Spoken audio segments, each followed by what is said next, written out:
Mukbang. Mukbook? Oh my God. Alrighty, you know what time it is. It's time for books.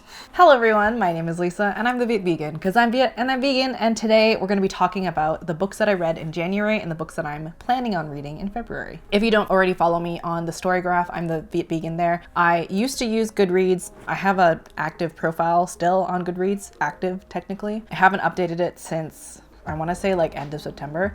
I switched completely over to Storygraph. I have many reasons for loving Storygraph, but the fact that it isn't owned by Amazon, it's independent owned, and like the user interface of Storygraph is just so much better, and I like that you can rate it any number between 1 and 5. There's just so many great things about Storygraph, so if you haven't joined Storygraph already, please do. I'm a stan.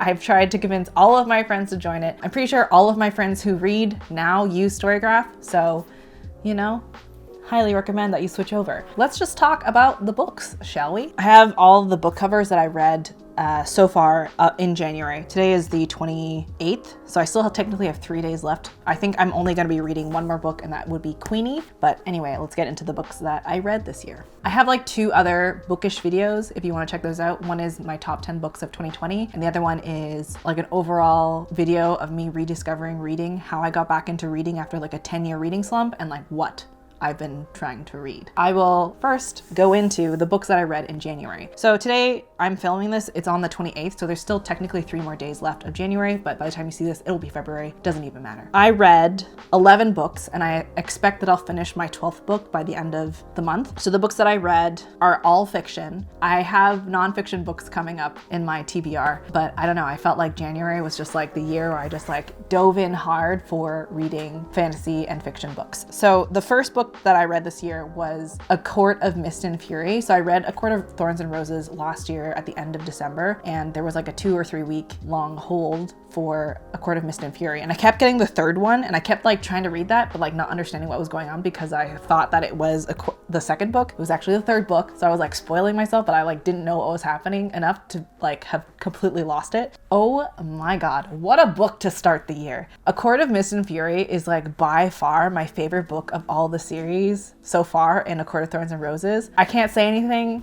because I don't want to spoil it for anyone else, but it is just a ride, and it is so good. It's so like, it's juicy, it's fun, it's exciting, it's like, there's plotting, there's like political whatever, there's vindication, there's romance.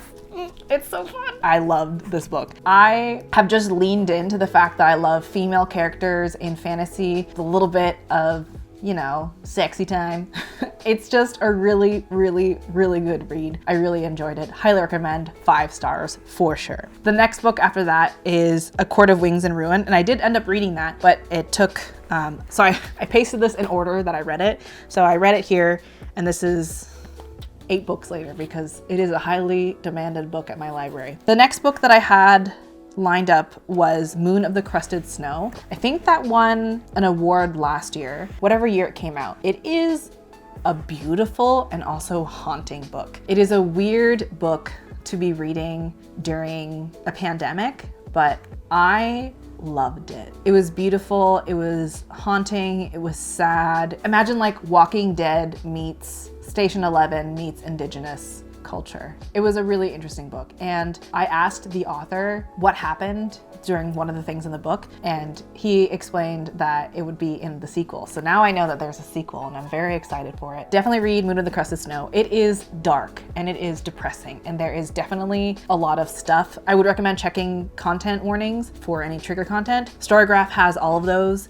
in the review section if you want to check those out, but it's just a wonderful, beautiful, beautiful book. The next book is The Black Tides of Heaven by Neon Yang. It was a book that I read for my book club with my friends, and I don't know how to describe my 2 book clubs, or like my 3 book clubs. One is like definitely the one that I have with TVV Nerds. TVV Nerds is my Discord. If you guys want to join the Discord, I'll leave it linked down below. I read this book with my book club with my friends, and then I also have another book club with some other friends, but they're like my friend Laura's friends.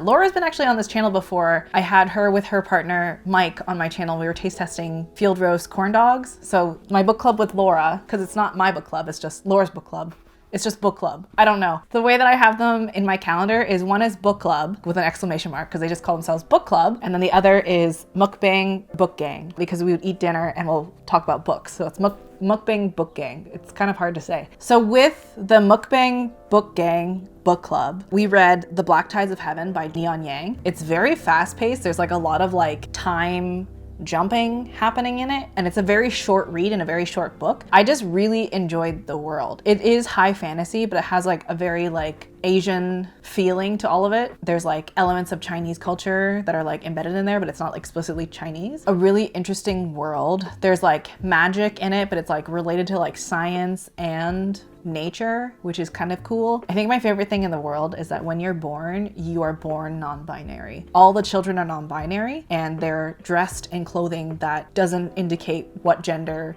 or what genitalia or what their body is. It's just really nice. For you to choose or affirm your gender, there's a ceremony and everyone celebrates it, and there's no set age that you need to decide what gender you would like to be confirmed as. There are some that like know immediately what gender they want to be confirmed as, and then one of the main characters doesn't choose until like much later. Even like the most evil character in the book is like super ecstatic about their confirmation. It's just like so nice that that is just like embedded in that world, and I think that is so beautiful and like so simple and so lovely that it's so sad that we don't have something like that here. But I hope that one day we'll get to a point where that's like where we're at with gender, affirming people's choices and who they are without making a big deal out of it. You know what I mean? Neon Yang's writing is very beautiful, very vivid. The world is really interesting, and I really like the characters. There is a twin novella called Red Threads of Fortune that is like a twin to The Black Tides of Heaven, and I haven't read it yet, but I feel like a lot of the things that I was confused about in Black Tides of Heaven, I feel like would be answered by reading the Red Threads of Fortune. Haven't read it yet. I'm still waiting for it to come off of hold. I'm excited to read it. The next book that I read was The Henna Artist for book club, for Laura's book club. I think I read this in like a day and a half. It was actually in one of the vlogs. I stayed up really late that night to finish reading that book because it was so beautiful. It's based in Jaipur. It's just so interesting to be completely immersed in that culture and to sort of see the effects of British rule and its effects on India at that time. There are castes, there's like socioeconomic politics that come into play that are explained through different characters. I feel like it really challenged what we thought of what sisterhood is, what we think motherhood is, of relationships with people and men and how we value ourselves. And like, I really identified with the main character because the main character is a big sister, and her relationship with her younger sister is very similar. Well, maybe not very similar, but it reminds me of my relationship with my brother because of the age difference. My relationship is not nearly as tough and strange and jarring as this character's relationship. I like that the author doesn't handhold you in terms of like introducing what certain aspects of culture in India are. There's kind of explanations for like the caste system, the socioeconomic system, expectations of gender norms, because obviously that's different from Western culture, but the world itself is not so handholdy. There is a glossary at the beginning that kind of details basically who the characters are, what their relationships are to each other, certain vocabulary for like different dishes, different like types of dress, just like little basic things in the beginning of the book. It was like just enough context for you to be like, what does that word mean again? And like none of it was like so specialized that you couldn't just look it up on Google. Oh yeah, what's this word? And then you see a picture of it on Google and you're like, oh, okay, like that's cool. You were just expected to be resourceful and to like understand culture. So that was like really nice. Western books don't do that, right? They expect you to know what a sandwich is. They expect you to know what roast beef is or whatever. You know what I mean? Like those sort of like cultural norms are norms, and they're not explained like most people would expect a book of another culture to be explained. All of the characters, they all had their own like worlds. You really understood them. They felt real. They felt like an actual person. 5 stars. Like honestly, beautiful book. The next book that I read was My Sister the Serial Killer. That was for my book club under TVV Nerds. That was a read. So many people highly recommended this book that I was so surprised that I did not like it. I didn't expect it necessarily to be a murder mystery, but I didn't feel like I agreed or understood the motivations of any of of the characters. The characters are all like unreliable. The writing itself is very beautiful. Like I really enjoyed the writing. I really enjoyed the way that certain characters spoke because I felt like those were very vivid and very understandable. All the characters seem quite flat. One of the characters is just attractive doctor. That's all he is. He's very nice, very bland, attractive doctor. The sister, the serial killer, is beautiful sister, vain sister, self-absorbed sister. But in terms of like any actual personality or individual things, I didn't really feel like I got that from this book, and I think that's why it fell short for me. There were a lot of people in the Discord who agreed with me, and there were quite a few people who disagreed with me. I think a lot of people enjoyed the book, but I just had a lot of feelings about like the plot. I personally don't like super predictable stories, just a little frustrating for me to read. But aside from that, like it was interesting to get a glimpse of Nigerian culture that I don't typically get in most of my media, so that was nice. So as I mentioned, I read that from my personal book club with my server. We had videos for a while and it was really nice to see everyone talking, but then there's like a 25 video cap, but if we turned off the video, then we had like 32 people. I'm so surprised that 32 people showed up for book club. That was amazing and that was super cool, and I'm really thankful for everyone who showed up and came. That was so nice. And for the people who were more comfortable just turning off their microphones and just typing in the chat, that was also super cool. I'm glad that we were able to blend like both discussion, written discussion and verbal discussion to suit everybody's needs and comfort levels of discussing a book, because I think that reading should be accessible to everyone and everyone needs friends to discuss books with. The next book that we're reading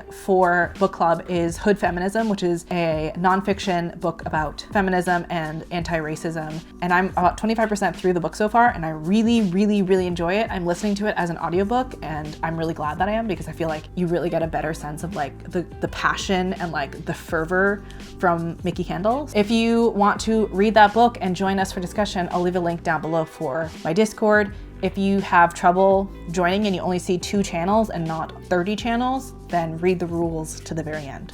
Okay? Okay. The next book that I read was yet another book from the Kendra Donovan series, another murder mystery, murder of the week type book, and I really enjoy these kinds of books, and I also really enjoy the character Kendra Donovan. They're long murder mysteries. That's all. It's a great book. I liked it. Growing up, I watched a lot of like Murder, She Wrote, Columbo, those sort of like murder mysteries with my mom. And then I later on would watch like CSI, Criminal Minds, that kind of stuff. So if you haven't read those yet, I highly recommend the first one. I really enjoyed it. It's not incredible writing, but it is well written. You know what I mean? It's not like poetic prose and like, you know, vivid, beautiful poetry.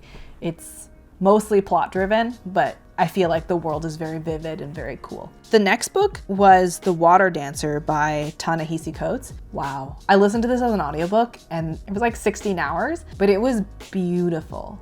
What a beautiful book. It's based during the Underground Railroad era with like magical realism added on top. It is very heavy. It does not mince words when it comes to describing what happened during enslavement, but it is an incredible story. It is very character driven as well as being plot driven, but I would say it's like more strongly character driven. The character's growth arc is so profound. It is heavy. I highly recommend checking trigger warnings and content warnings. I think that it was a very beautiful read, beautifully written, like just really cool. The other book that I read by Ta-Nehisi Coates was nonfiction, and it was like a letter to his son talking about like anti-racism, talking about his lived experience as a Black man and how he has to teach his son to survive in this world that is inherently racist. It was really interesting to see the fictional side of his writing after experiencing his non-fictional sort of memoir writing. Highly recommend both those books. I really loved The Water Dancer. It was a good read.